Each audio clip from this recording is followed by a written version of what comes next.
Assalamu alaikum guys. My name is Dr. Anisa. Today my topic is enzymes. अब हम enzymes पे क्या क्या डिस्कस करेंगे इस टॉपिक में, वो हमारे पास है general properties of enzymes, classification of enzymes, enzyme kinetics, activation energy and reaction coordinate, catalytic mechanism, enzyme and substrate complex, lysosome and inhibitors. ठीक है, इन सब को हम इस टॉपिक में डिस्कस करेंगे। फर्स्ट ऑफ ऑल हमारे पास आ जाता है व्हाट आर एंजाइम्स। एंजाइम्स क्या होते हैं? A protein with catalytic properties due to its power specific activation. जो एंजाइम्स होते हैं वो बेसिकली प्रोटीन्स के फॉर्म में होते हैं और उनमें कैटालिटिक प्रॉपर्टी होती है जो स्पेसिफिक एक्टिवेशन के तौर पे यूज़ होती है। नेक्स्ट हमारे पास क्या है? Enzymes are biological molecules typically proteins that significantly speed up the rate of the virtually all of the chemical reactions that take place within the cells। जो एंजाइम्स होते हैं वो बायोलॉजिकल मॉलिक्यूल्स होते हैं। ठीक है, क्यों बायोलॉजिकल मॉलिक्यूल्स क्यों क्या? क्योंकि वो हमारी लिविंग थिंग्स में रह रही होती है। ठीक है, हमारी लिविंग थिंग्स में वो बन रहे होते हैं। ठीक है, और बायोलॉजिकल मॉलिक्यूल्स डेट सिग्निफिकेंट जो हमारे सेल्स में जितने भी केमिकल रिएक्शंस हो रहे होते हैं उन सबको रेगुलेट करने के लिए, उन सबको स्पीड अप करने के लिए जो एंजाइम्स है वो यूज़ होते हैं। They are vital for the life and serve a wide range of important functions in the body. जो एंजाइम्स होते हैं वो हमारी बॉडी के लिए बहुत ज़्यादा इंपॉर्टेंट होते हैं और हमारी लाइफ के लिए भी।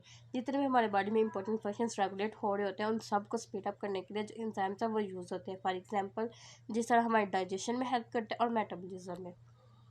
Some enzymes help break larger molecules into smaller pieces that are more easily absorbed by the body। कुछ enzymes ऐसे होते हैं जो larger molecules को smaller pieces में डिवाइड करते हैं ताकि हमारी बॉडी उसे easily absorb कर सके और हमें एनर्जी मिल सके।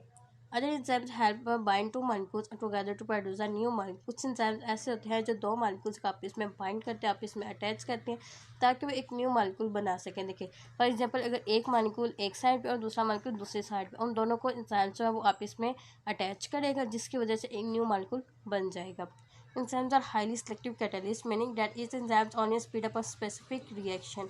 कहने के जो इंजाइम्स होते हैं वो हाईली सिलेक्टिव कैटालिस्ट होते हैं। ठीक है, वो क्या करते हैं कि हर स्पेसिफिक रिएक्शन के लिए एक स्पेसिफिक इंजाइम ही यूज़ होगा। कैटालिस्ट होते हैं जो किसी भी रिएक्शन को स्पीड अप करने के लिए यूज़ होते हैं, इसलिए जो इंजाइम्स होते हैं वो कैटालिस्ट के तौर पर यूज़ होते हैं। आगे इसके केमिकल रिएक्शंस हमारे पास क्या आ जाते हैं? Chemical reactions need an initial input of energy, the activation energy. कहने कोई भी केमिकल रिएक्शन जब टेक प्लेस हो रहा हो, ठीक है, उसमें क्या होता है हमारे पास सबसे पहले उसे एक एक्टिवेशन एनर्जी चाहिए। एक्टिवेशन एनर्जी क्या होती है? उस केमिकल रिएक्शन को आगे स्पीड अप करने में, उस केमिकल रिएक्शन को आगे चलाने के लिए जो एनर्जी यूज़ होगी ना वो हमारे पास होगी activation energy. During this part of the reaction the molecules are said to be in a transition state. कह रहे हैं कि जब इंसान जब केमिकल रिएक्शंस को एक्टिवेशन एनर्जी मिल जाएगी उस दौरान जो मॉलिक्यूल्स है जिस स्टेट पे पहुंचेंगे उस स्टेट का हम क्या कहेंगे? Transition state. जिस तरह इस ग्राफ में बताया गया है, यहाँ पे हमारे पास रिएक्टेंट्स हैं। ठीक है, फर्स्ट ऑफ ऑल हमारे पास रिएक्टेंट्स होंगे एंड देन उन्हें जब हम एक्टिवेशन एनर्जी प्रोवाइड करेंगे तो वो एक स्टेट पे पहुंचेंगे, उसे हम क्या कहेंगे? Transition state.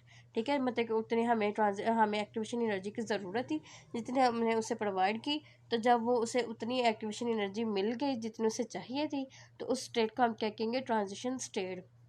फिर वो क्या करेंगे? वो प्रोडक्ट्स में कन्वर्ट हो जाएंगे।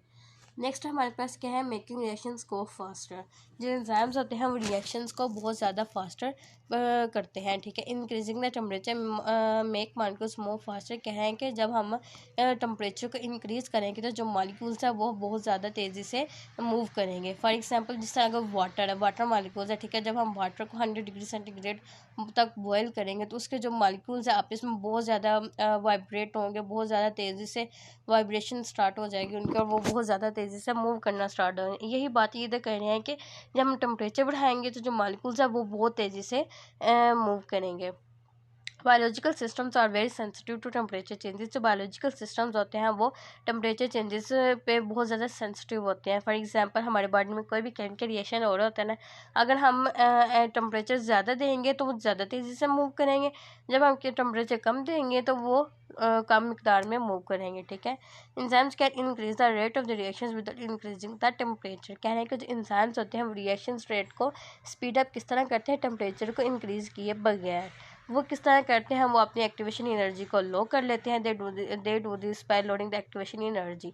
वो अपनी एक्टिवेशन एनर्जी को जब लो करेंगे तो वो रिएक्शंस को स्पीड अप कर देंगे और इसमें हमें टेम्परेचर की बढ़ाने की ज़रूरत नहीं पड़ेगी। They create a new reaction pathway, a shortcut and enzyme control pathway. ये क्या करेंगे? जब वो अपनी एक्टिवेशन एनर्जी को लो करके इन रिएक्शंस को स्पीड अप करेंगे तो उस जो पाथवे क्रिएट होगा ना उसे हम कहेंगे एन एंजाइम कंट्रोल्ड पाथवे, क्योंकि एंजाइम ने खुद को कंट्रोल करके खुद ही से एक्टिवेशन एनर्जी को लो किया और इन रिएक्शंस को क्या कर दिया, स्पीड अप कर दिया। तो उस पाथवे को हम क्या कहेंगे, एन एंजाइम कंट्रोल्ड पाथवे। ठीक है, नेक्स्ट हमारे पास आ जाता है enzyme control reactions proceed 108 to 111 times faster than corresponding non enzymatic reactions. कहें ऐसे रिएक्शंस जहाँ पे एंजाइम्स यूज़ हो रहे हैं, एंजाइम्स खुद को कंट्रोल कर रहे हों, तो वो कितनी तेज़ी से मूव करेंगे, 108 to 111 टाइम्स फास्टर मूव करेंगे। किससे, नॉन एंजाइमेटिक रिएक्शन, जहाँ पे एंजाइम्स खुद का कंट्रोल नहीं करेंगे और जहाँ पे एंजाइम्स, जिस रिएक्शन में एंजाइम्स यूज़ ना हो रहे हों। ठीक है, नेक्स्ट हमारे पास आ जाता है उसका स्ट्रक्चर।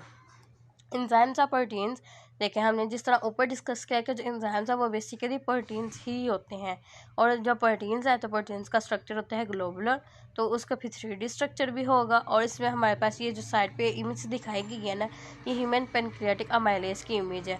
मैंने ये जो एंजाइम है ह्यूमन पेनक्रियाटिक अमाइलेज जो एंजाइम है उसकी ये पिक दिखाई गई है और इसका 3D स्ट्रक्चर बताया गया। नेक्स्ट हमारे पास आ जाता है what is active site. One part of an enzyme the active site is particularly important. Active site ऐसी होती है जहाँ पे आके किसी सबस्ट्रेट ने या किसी और चीज़ ने आके अटैच होना हो, ठीक है, उसे एक्टिव करने के लिए यूज़ हो रही हो, ठीक है, उसे हम क्या कहेंगे, active site. The shape and the chemical environment inside the active site permits a chemical reaction to proceed more easily। क्या है, एक्टिव साइट की जो शेप और केमिकल इन्वायरमेंट होता है ना, वो केमिकल रिएक्शंस को प्रोसीड करता है ताकि वो इजीली रेगुलेट हो सके। नेक्स्ट हमारे पास आ जाते हैं cofactors, an additional non protein molecule that is need by some enzymes to help the reaction. जो कोफैक्टर्स होते हैं नॉन प्रोटीन पार्ट होता है, ठीक है, एंजाइम्स का, जो रिएक्शंस को प्रोसीड करने के लिए रिएक्शंस को रेगुलेट करने के लिए यूज़ होते हैं। Tightly bound cofactors are called prosthetic groups, जो टाइटली बाउंड होते हैं, ठीक है, जो कोफैक्टर्स है वो बेसिकली क्या, नॉन प्रोटीन पार्ट है, ठीक है, और वो जो टाइटली बाउंड होंगे उन्हें हम क्या कहेंगे, prosthetic groups. Cofactors that are bound and release easily are called coenzyme. ऐसे कोफैक्टर्स जो टाइटली बाउंड तो हों पर लेकिन वो इजीली हम उन्हें सेपरेट कर सकें, उन्हें हम क्या कहेंगे, coenzymes. Many vitamins are coenzymes, कहने कुछ ऐसे वाइटामिन्स हैं जो कोएंजाइम्स है, ठीक है, कुछ ऐसे वाइटामिन्स हैं जो कोएंजाइम्स के तौर पे यूज़ होते हैं। नेक्स्ट हमारे पास आ जाता है सबस्ट्रेट क्या होता है। The substrate of an enzyme are the reactants that are activated by the enzymes. जो एंजाइम की जो सबस्ट्रेट है ना वो बेसिकली रिएक्टेंट्स ही होते हैं जो एंजाइम्स के एक्टिवेट होते हैं, ठीक है। Enzymes are specific to their substrates, कहने हैं कि जो एंजाइम्स होते हैं ना अपने रिएक्टेंट्स के लिए स्पेसिफिक होते हैं। फॉर एग्जांपल अगर एक रिएक्टेंट है ना, उसके लिए एक स्पेसिफिक रिएक्टेंट है, उसके लिए एक स्पेसिफिक एंजाइम ही आएगा। The specificity is determined by the active site, कहने कि जो इसकी स्पेसिफिसिटी है ना सबस्ट्रेट के, वो डिटरमिन हम किस तरह करेंगे, एक्टिव साइट के तौर पे। फर्स्ट हमारे पास दो हाइपोथेसिस हमारे पास आती है, एक लॉक एंड की मॉडल है और दूसरा हमारे पास है induced fit hypothesis. First we discuss lock and key model. What is lock and key model? Fit between the substrate and active site of the enzyme exact. Lock and key model ये होता है कि for example हमारे पास अगर एक के lock है ना, उसकी एक स्पेसिफिक की होगी, स्पेसिफिक लॉक की स्पेसिफिक की होगी। अगर देखें, अगर हमारे पास स्पेसिफिक वो एक्टिव साइट बनी है ना, उसके लिए एक स्पेसिफिक एंजाइम ही आएगा। तो ये यही बात कर रहे हैं कि like a key fits into a lock very precisely, the key is analogous to the enzyme and the substrate analogous to the lock. जो की है वो इंजाइम होगा और जो सबस्ट्रेट है वो क्या होगा, लॉक के तौर पर यूज़ होगा।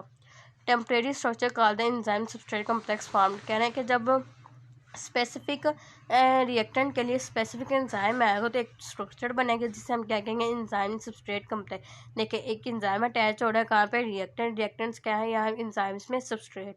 तो जो एंजाइम और सबस्ट्रेट के दरमियान जो बाउंड बनेगा वो हम क्या कहेंगे, एंजाइम सबस्ट्रेट कॉम्प्लेक्स फॉर्म्ड हो जाएगा। Products have a different shape from this substrate, क्या जो प्रोडक्ट्स होते हैं वो डिफरेंट शेप के होंगे। Once from there are release from the active site, जब ये हमारे पास एंजाइम सबस्ट्रेट कॉम्प्लेक्स बन जाएगा तो ये एक्टिव साइट इजीली रिलीज हो जाएंगे, leaving it free to become attach to another substrate, और फिर ये इसे छोड़ देंगे कि वो किसी और सबस्ट्रेट के साथ अटैच हो जाए, ठीक है। नेक्स्ट हमारे पास है, देखिए यहाँ पे एक एंजाइम है, देखिए इसकी ये हमारे पास 3 लोब्स बने हुए हैं। तो देखिए ये 3 लोब्स वाला ही सबस्ट्रेट इसके पास आएगा तो इस तरह अटैच हो जाएगा, फिर देन उसमें क्लीवेज आ जाएगी और इस तरह वो रिलीज हो जाएंगे ताकि दूसरा सबस्ट्रेट भी आके इसमें अटैच हो सके। दिस एक्सप्लेन जो लॉक एंड की मॉडल है वो किस चीज़ को एक्सप्लेन कर रहा है, दिस एक्सप्लेन एंजाइम स्पेसिफिसिटी, ये एंजाइम की स्पेसिफिसिटी को एक्सप्लेन कर रहा है कि कह रहे हैं कि एक स्पेसिफिक एंजाइम के लिए स्पेसिफिक ही सबस्ट्रेट आएगा। This explain the loss of activity with enzymes D nature, जब एंजाइम्स डी नेचर हो जाएंगे और ये एक्टिविटी को क्या कह रहे हैं, लॉस हो जाएगी। ठीक है, नेक्स्ट हमारे पास आ जाते हैं इंड्यूस्ड फिट हाइपोथेसिस। नेक्स्ट हमारे पास आ जाती है हाइपोथेसिस, वो क्या है, induced fit hypothesis. Some proteins can change the shape, कह रहे हैं कुछ प्रोटीन्स ऐसी होती हैं जो अपने शेप को चेंज कर सकती हैं। ठीक है, उनमें इलास्टिसिटी होती है। When a substrate combines with an enzyme it induces a change in the enzyme's conformation.